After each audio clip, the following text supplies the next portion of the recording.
富士屋ホテル系の面影が残る宿。バ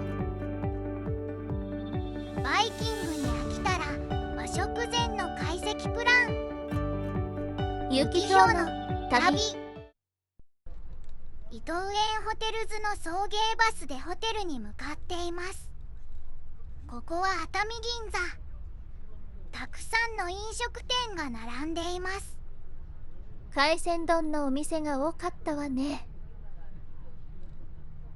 熱海ニュー富士屋ホテルは現在は伊東園ホテルズの系列ですが、もともとは箱根の富士屋ホテルのチェーンでした。当時は高級ホテルとして営業し、和食懐石膳が人気でした。1970年代に経営が変わり、団体旅行や観光バス向けの大型ホテルになりました。2000年代に伊東園ホテルズの系列になり、食べ放題飲み放題のホテルになりました。こちらのホテルは熱海駅から徒歩13分。駅からは下り坂です。ホテルから駅までは上り坂だから徒歩だと少しきついかも。ホテルと熱海駅間の送迎バスもあります。送迎時間はシーズンによって変わるかもしれないので、事前にホームページなどで確認してみてください。今回は池袋からの伊東園ホテルズの送迎バスで来ました。送迎バスで来て宿泊して散策して帰るまでのダイジェスト動画もありますので、よろしければご覧ください。概要欄のチャプターリストもご活用ください。チェックイン。予定より早く13時少し前に到着しました。食事の時間が掲示されています。間違ったところに入ってしまいました。フロントの列かと思って次に入った列も行き止まりでした。迷路のアトラクションかしら。お会計で受付します。まずは会計で仮チェックイン。その後でクロークの近くで施設予約をします。施設予約のため次はこちらの列に並びます。この食事の時間ですが、遅くなると人気の枠は満席になります。このホテルには貸切温泉は有料のも無料のもありません。無料のカラオケと麻雀の受付をしていました。22時から50分間のカラオケを予約しました。部屋には14時半に入れるということでした。1時間以上時間があります。ロビーでまったりしても良いです。赤いベルトのエスカレーター、昭和の香りがして好きです。ホテルのジオラマです。左が今回宿泊する本館、右がアネックス館です。本館は1964年築。つまり開業当時の建物です。それで歴史を感じたくて今回は本館宿泊を選びました。ちなみに本館の1階はアネックスの地下1階です。アネックス館の建築年は不明ですが、2017年にリニューアルされているそうです。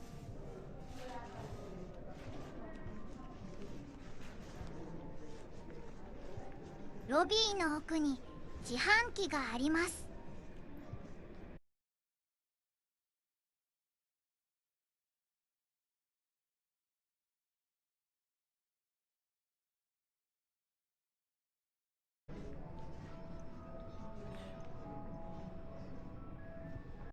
ホテルのジオラマの左側に浴衣が置いてあります。ここから部屋に持参します。ピンクの浴衣にしました。部屋に入るまでに外でも時間を潰せます。ホテル近くの熱海七湯を見たり、ゆで卵を作ったり、温泉神社にお参りしたり、熱海銀座をブラブラしたり、ホテル裏の糸川の遊歩道を歩いたりできます。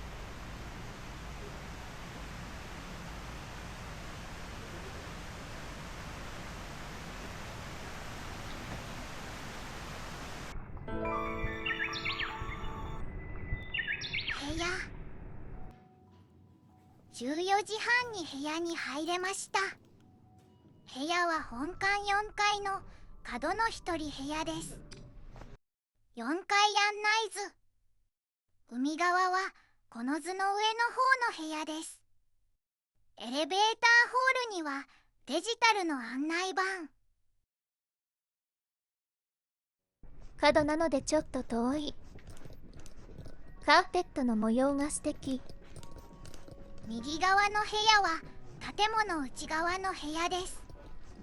意外と宿泊客が多いですが、ビジネス利用という感じでした。部屋に到着。本館に一人で宿泊する場合はこのタイプの部屋しか選べませんでした。ちょっと高くてもオーシャンビューが良かった。コンパクトな玄関。隣には姿見。部屋に入ってすぐ右にあるのがバスルーム。このバスルームは2020年改装前の箱根富士屋ホテルのバスルームを彷彿とさせます。バスルームのこの木のドア、改装前の富士屋ホテルの花御殿のバスルームもこんな感じの木の戸でした。とても懐かしく感じられました。部屋自体は狭いけれどバスルームは広めです。このタイルも開業当時のものなんでしょうね。浴槽もゆったり入れそうです。シャワーは昭和風。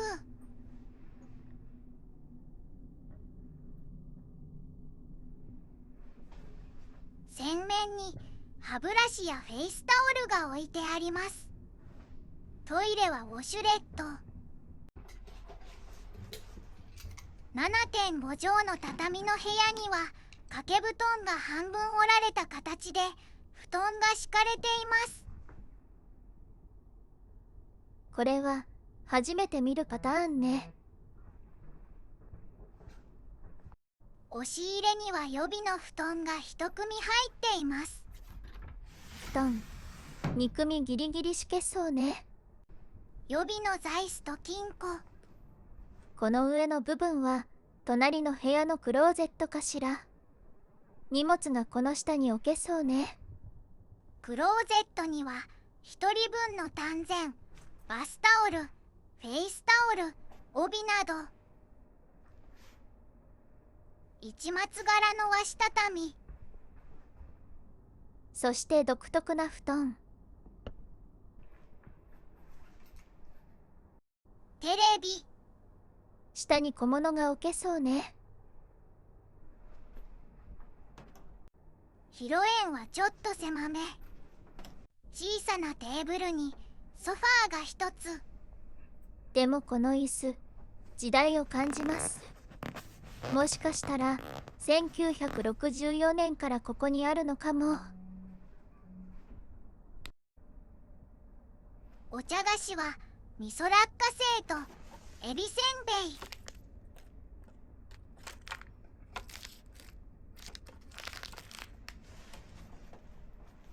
椅子の後ろに冷蔵庫。冷蔵庫の上にポット。中は空っぽ。でも電源は入っていて冷えています。部屋は正面エントランス側です。景色はどうかな。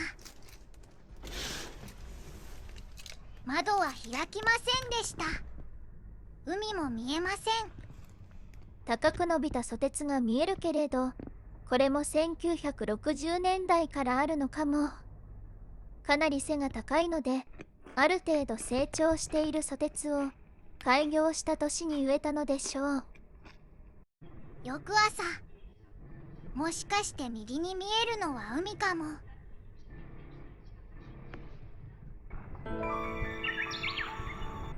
和食膳の懐石。伊藤園ホテルというと食べ放題飲み放題の夕食もありましたが、今回は本館最上階見晴らしの間での和食膳を選びました。左がお風呂、右がレストランです。席数に限りがあるので、和食膳を食べたい場合は早めの予約が良いと思います。この日はほぼ満席でした。料理は懐石料理ですが、飲み物はお酒も飲み放題です。熱海市街の夜景を見ながらの夕食です。熱海城も見えます。今日のメニュー、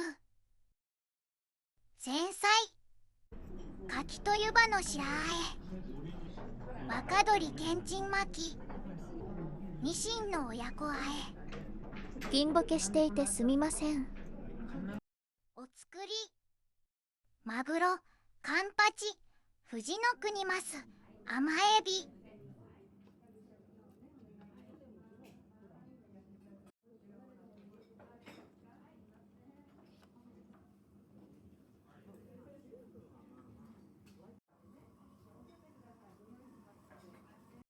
鍋、牛肉しゃぶしゃぶ、白菜、長ネギ、人参、えのき、マロニー。火力のあるうちに先に野菜を全部入れてくださいということでした。いや、大丈夫よ。これと天ぷらで終わっちゃうからね。従業員の方は高齢の方が多いのですが、わからないことを聞くと丁寧に実家のおばあちゃんのように優しく教えてくれます。はい、いいですか。はい、はい、はい、どうぞ。タレはごまだれでした。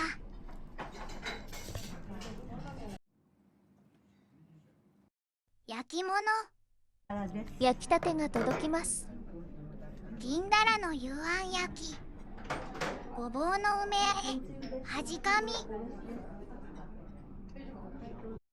中皿、うなぎの蒸し寿司、小腹を満たすご飯物、蒸し物、茶碗蒸し。温かいうち、どうぞ食べて。熱々が届きます。またピンボケですみません。かまぼこやエビ、鶏肉、銀杏などが入っています。煮物、野菜の炊き合わせ、大根、里芋、ナス、豆あわび、しめじ、いんげん。豆あわびは2個入っていました。揚げ物、フグ、エビ、ししと生姜の天ぷら。熱々ではなかったです。ご飯、きのこと鶏肉の炊き込みご飯。鶏肉ときのこです。はい。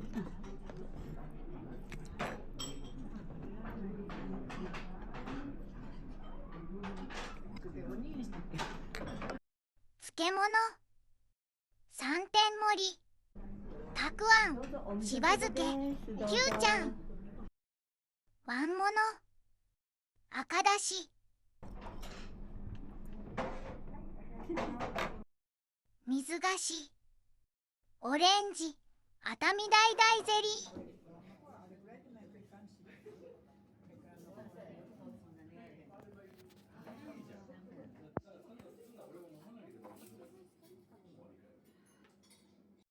アイスクリームは食べ放題です。この爽やかなゼリーももっと食べたかった。プルプルプルプルプルプルプルプル。入り口近くにドリンクコーナーがあります。ソフトドリンク、日本酒、サワーなどが飲み放題です。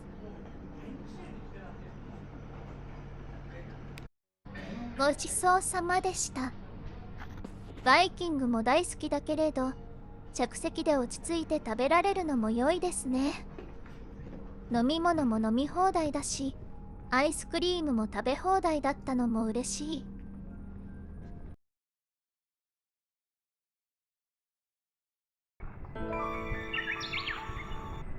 朝食ブッフェ。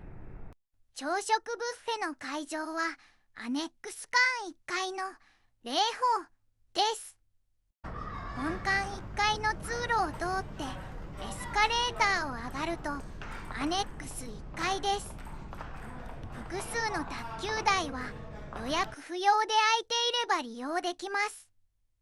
卓球はいつもにぎわっていました。混雑時は30分くらいで交代してくださいという張り紙がありました。エスカレーターを降りてまっすぐ進むと礼法です。この会場ですが、2026年5月7日から6月10日までの約1ヶ月間、改装工事が行われます。その間のバイキング会場はアネックス2階の金銭です。この会場が6月には生まれ変わるのね。どんな風に変わるのか楽しみね。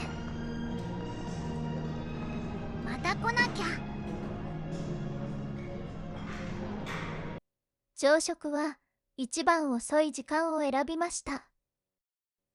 空いていると感じました。料理は冷めないように強い照明で温められています。そのため動画では白飛びしちゃってました。静止画で料理を紹介します。梅干し、青がっぱ、しば漬け、おかゆ、ジャーマンポテト、ポークシューマイ、粗挽きウインナー、うどん、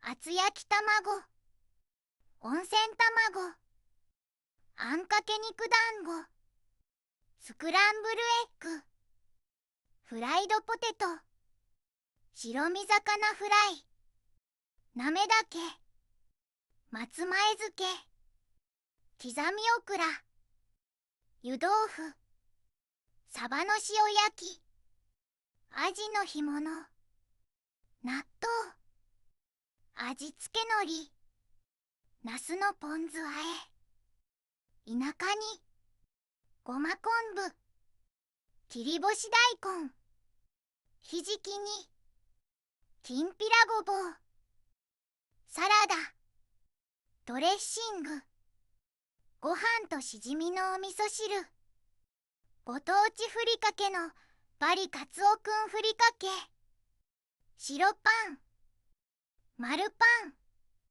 ヨーグルト、シリアル、フルーツグラノーラ、トロピカルフルーツ、グレープフルーツ、北海道牛乳、その他のソフトドリンクも飲み放題です。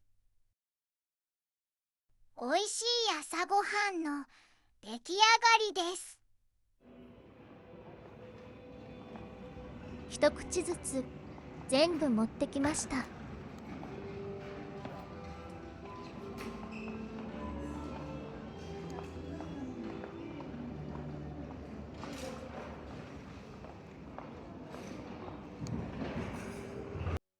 ごちそうさまでした。ホテルの温泉。熱海温泉は徳川家康もお気に入りだった温泉です。1500年以上の歴史を持ち、500以上の源泉から毎分約1万6000リットル以上湧き出る全国屈指の大温泉地です。ナトリウム、カルシウム塩化物泉で無色でほとんど匂いのないお湯です。ホテルにはタイプの異なる3種類のお風呂があります。本館とアネックス間、2つの建物の宿泊客がお風呂に入るので、どこも混んでいました。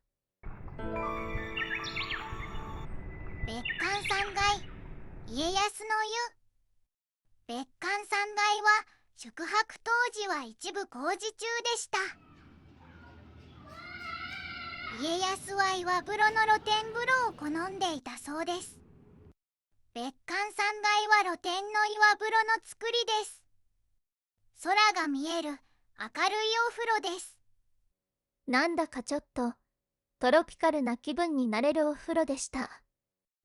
多分、空が開けていることと浴槽のタイルの色がとても明るかったから。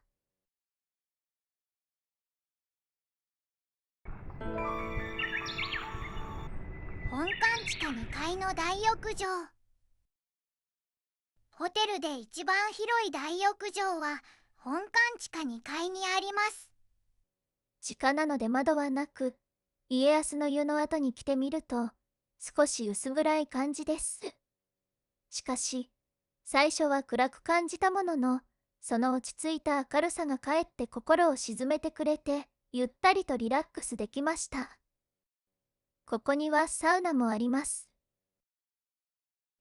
3カ所のお風呂のうち一番混んでいた場所です。これは冬なので、外の家康の湯と11階の展望風呂はちょっと肌寒く感じるためと思います。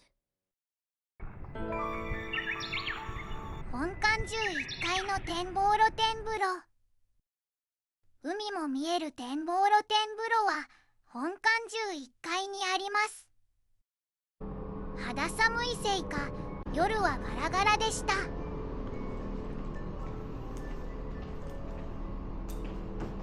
履物を脱いで下駄箱に入れます。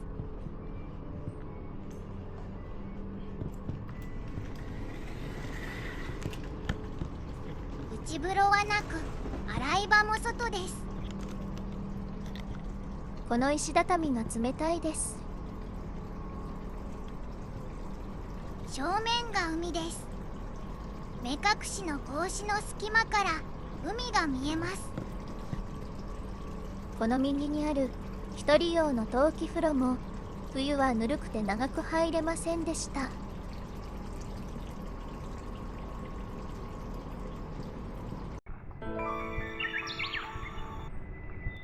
以後、将棋ルーム。部屋から海は見えなかったので、見える場所を探しました。誰でも入れるのが11階の囲碁将棋ルームです。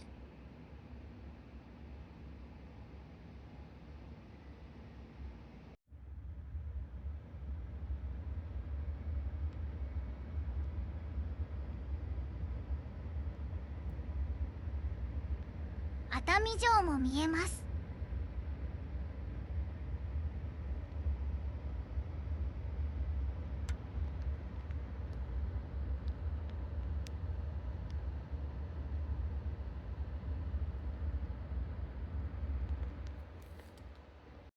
夜は夜景も楽しめます。囲碁を楽しむ場合は当日までに問い合わせが必要です。別の用途で貸し切りで使うことがありそうね。景色も良いし、漫画もたくさん置いてありますが、部屋への持ち帰りは禁止です。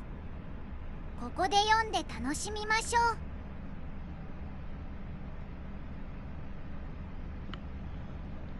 景色を楽しむ人は見かけましたが、囲碁や将棋を打つ人は見かけませんでした。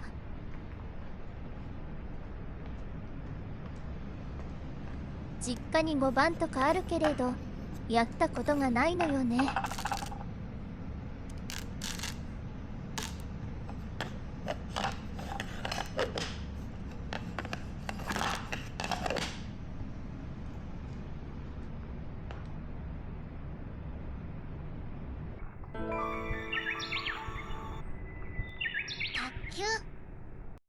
卓球は時間内であれば予約なしで楽しめます。卓球は人気で、通りすがるたびににぎわっていました。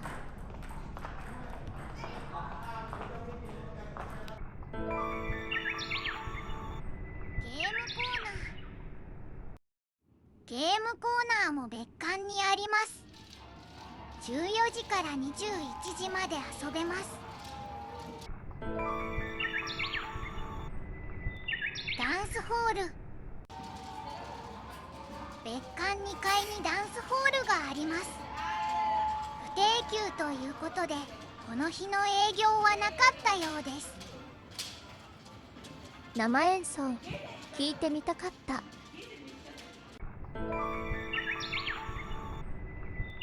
カラオケ、当日予約制のカラオケに行きます。元はディスコだったみたいです。個室カラオケは予約が必要ですが、共用エリアは予約は不要です。自分の部屋を探しています。ディスコっぽいスポットライトが残っています。見つけました。一人カラオケにしてはちょっと広いです。今回はビリー、アイリッシュとシーヤ祭りです。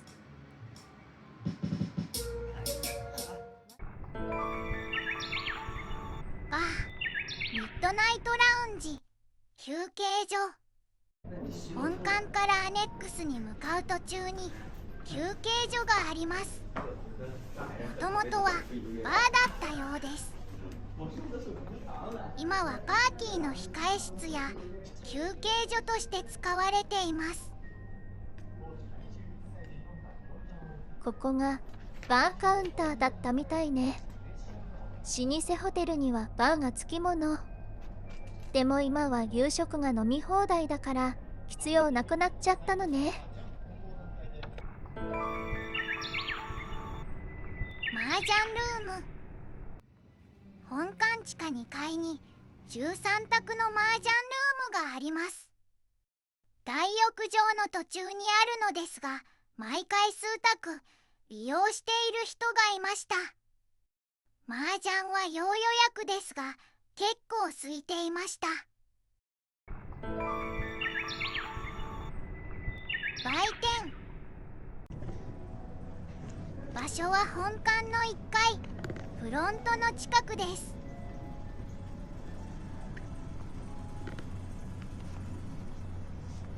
売店はこれまでに宿泊した伊東園ホテルズの中では一番広いと思います。本館とアネックス館、大規模ホテルだからでしょうね。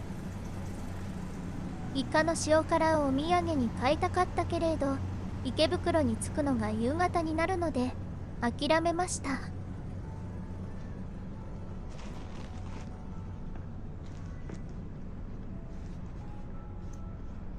衣料品が置いてあるのも安心できます。これまでに寒かったのでストールを買ったり、帽子が飛ばされてしまったので帽子を買ったことがあります。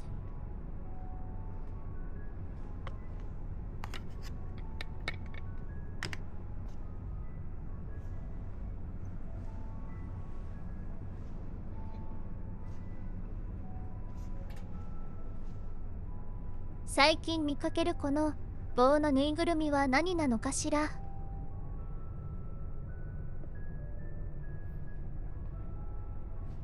ご当地ぬいぐるみは置いてありませんでした。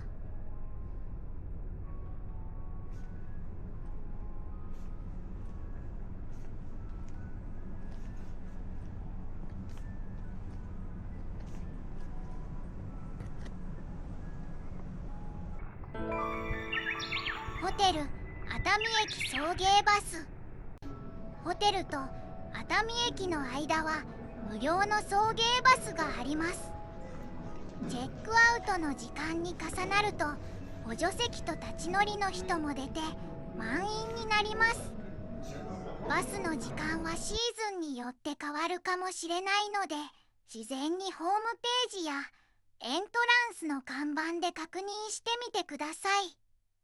私が乗ったのはチェックアウトする人が多い時間帯で出発の15分前に並んだ時は先頭でしたが、その後どんどん並んでいきました。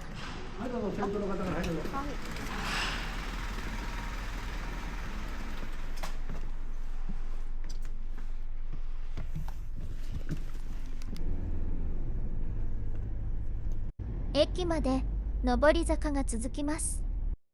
熱海駅到着。ホテルの紹介は以上です。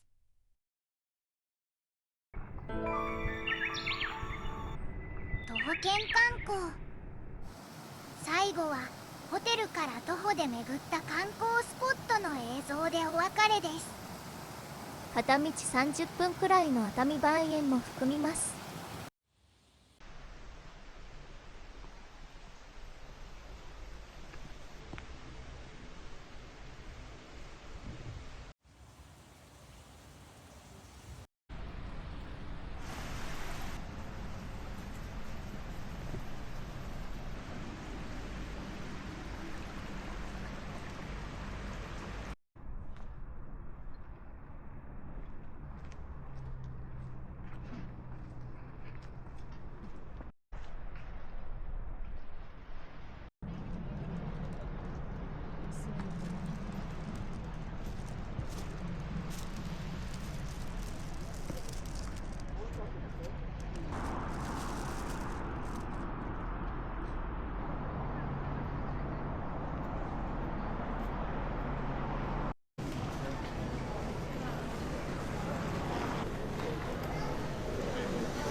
この動画が参考になりましたら高評価、チャンネル登録よろしくお願いします。